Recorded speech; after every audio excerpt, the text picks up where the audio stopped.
बिस्मिल्लाहिर्रहमानिर्रहीम। अस्सलाम वालेकुम स्टूडेंट्स, आज हम पेज नंबर 30 पर सरगर्मी बे का सवाल नंबर 1 और सवाल नंबर 2 करेंगे। दर्ज झैल सवालात के जवाबात लिखें। सवाल नंबर 1, हम कौन हैं? स्टूडेंट्स, जैसा कि आप सब जानते हैं कि हम सब मुसलमान हैं। चलिए जवाब लिखते हैं। हम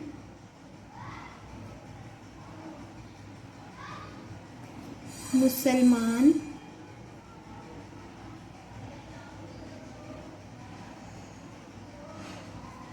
हैं।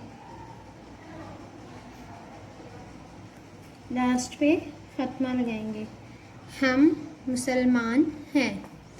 सवाल नंबर 2, हमारे दीन का क्या नाम है? स्टूडेंट्स, हमारे दीन का नाम इस्लाम है। चलिए जवाब लिखते हैं। हमारे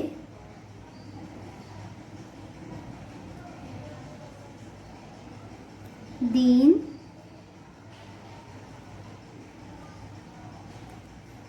का नाम इस्लाम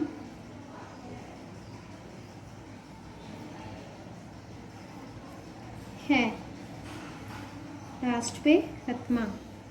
हमारे दीन का नाम इस्लाम है।